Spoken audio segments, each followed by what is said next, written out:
some bunnies with a bazooka dunk. Way downtown. Bang! Bang! Mama, there goes that man.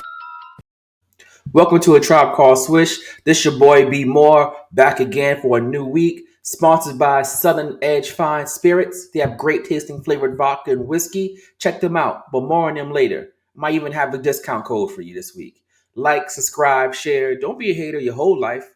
So I'm gonna touch on a few things. We're gonna touch on why is it so hard to watch sports on TV, NFL preseason being unwatchable, sports betting being out of control, and this summer of music. But first, why is it so hard to watch sports on TV right now? There are so many contracts with different entities, different streaming services, different television companies. It is ridiculously hard to watch sports on TV. The NBA released their schedule. They've got games on ESPN, ABC, Peacock, Amazon. Why is it so difficult? Listen, the answer is not, the question isn't why. I understand why it's difficult. What I wish is that these sports leagues would learn how to streamline things to make it easier. Someone has to come up with an idea to make this easier on sports fans. You know, it used to be easy. You used to have TNT, ESPN for basketball. Boom, you're done.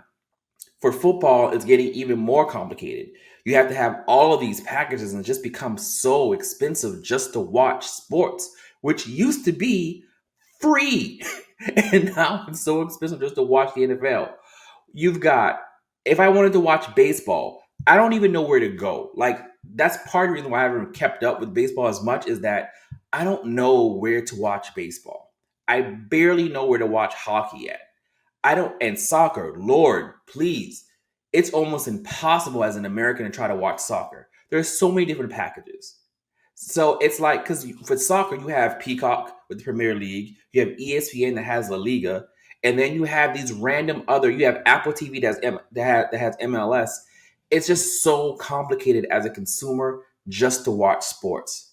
The NFL packages really take the cake. I mean, you have YouTube TV, then you can get Red Zone, then you can get the package where you can watch all the games.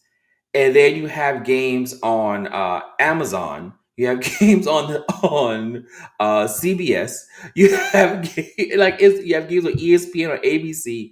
It's just a ridiculous amount of complications just to watch sports. Where it used to be turn on channel 5, boom, the game is on. Now with this, I understand that we have options, and that's something that we didn't have a while ago. As an Indianapolis Colts fan living in South Carolina, I could never watch their games unless it was on a Monday Night Football, unless it was on a premier game, a primetime game. So I appreciate the options. What I don't appreciate is the hoops that have to jump through just to watch it. We just need 2 carriers, most, just to carry these games.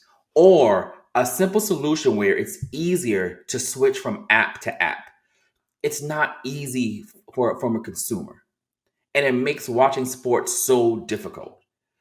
So I think as the money continues to flow into these sports leagues, they have to figure out how to make this easier on the consumer. They've gotten so much money. Somebody has to develop the technology, because what's going to happen is that people won't mind jumping through these hoops, but people will continue stealing these paid services. Because if I'm going to jump through hoops, then at least it's going to be free. When I just think back on baseball, I think baseball's on Apple TV. I used to count on a baseball game on ESPN on Sunday nights. I'm not sure if that's even happens anymore. So how are sports supposed to grow if the consumers don't know where to find it?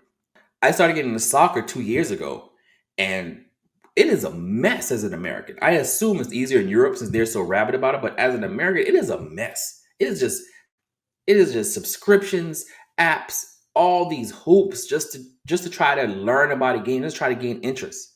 The sports landscape, as great as it is, it continues to take advantage of the consumer. Something has to change to make sports easier to watch. You have to make it easy for the consumer, and hopefully one of the leagues will finally listen. The NFL preseason is unwatchable. Why are we doing this to ourselves? I don't understand why we do this to ourselves every single year. We are so starved for NFL action that we're watching third and fourth string players play football. There are sandlot games better than the quality of football that we're seeing on TV right now. And that's not to say that these athletes aren't great, because they are. But the situation that they're being brought into and to try to produce a viable product on TV, these games are filled of hopes and shattered dreams. That's all it is. We're trying to turn a 20-yard pass that a receiver caught into a possible all-pro. And even sometimes they extrapolate a Hall of Fame career. We're looking at these quarterbacks making decisions in a game that's completely different from the collegiate one and judging them as harsh as possible. These games are practice. Practice is supposed to be messy. Practice is not supposed to be a television product. But because the NFL is smart from a business standpoint, they know that a lot of fans will watch anything with the NFL brand on it. They sell it to us. And they call it football. This is not football. This is practice. This is not a game. This is practice. I would be willing to bet that the product on field is comparable to the UFL. And no one thinks that's a great product. It's just football for the sake of football. Preseason is good to watch experts break down things and say, hey, this is what this means. These are the camp challenges and things like that. That's fine.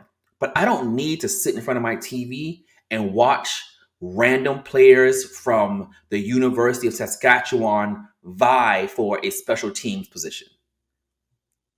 It's just not worth my time. But again, the NFL was smart because for some reason, we as consumers are like, nope, this is what we want.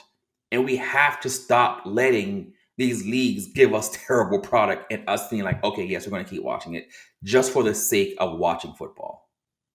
But for me, I'm off that drug. I'm off preseason football. I will get up the next morning. I'm not going to sit on my couch and watch football practice. The hell with that. And now, a word from our sponsors.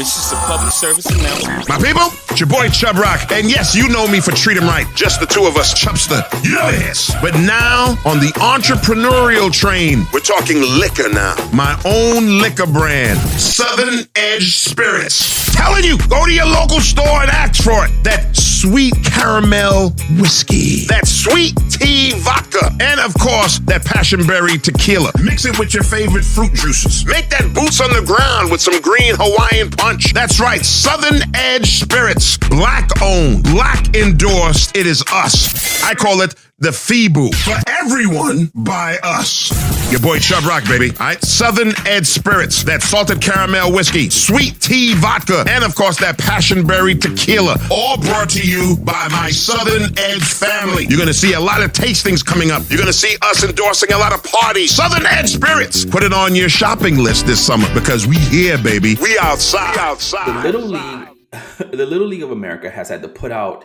a message that's saying, stop betting on Little League games. At first, when I saw this, I laughed because I'm like, who in the world is betting on? And then I thought about it. No, a lot of people are. Because that's the thing about sports gambling.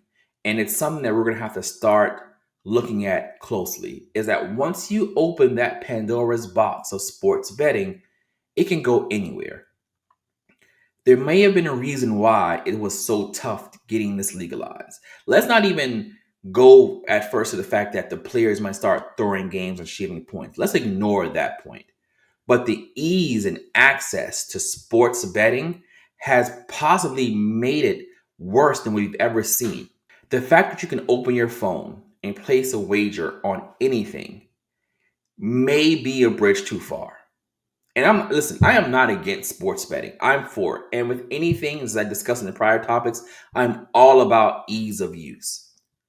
But what happens when things are a vice and they're too easy to do, that's when addiction sets in. So I'm not saying these people are addicted, but if you're betting on Little League, you may have a problem. It's very possible. One of my friends was saying people were betting on kids' AAU games. Like, what kind of degenerate gambler do you have to be that you're betting on children AAU games? Who's setting the lines? Who's starting being like, hey, I got action on this fourth grade game? Like, who is that person? But this is what's happening. And it's so much that the Little League of America has to issue a statement saying stop betting on Little League games. These are children. They are not professional athletes. Why are we treating them as such? This is the problem with gambling as a whole. It's never just one thing. It's never just one time. Because it's so easy, you're going to keep doing it. And if you don't have self-control with the ease of use to do it, and now with your peers doing it also, it makes it so easy to fall into that trap. Stop it. Get some help.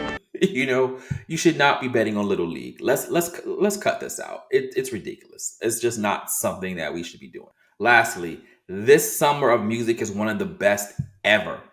This summer of music is probably one of the best in recent memory. It takes me back to the summer of '96. So for those who weren't around for that summer of '96, we had Reasonable Doubt by Jay-Z in June. We had It Was Written by Nas in July. We had A Tribe Called Quest in that summer. We had The Coming by Busta Rhymes that summer. We had Hardcore by Lil' Kim during that summer. Oh, and not forget, we had ATLiens, one of the best Outkast albums ever to drop in that summer. This summer rivals that. Now, it's not quite on that level because when you look back to that summer, you've got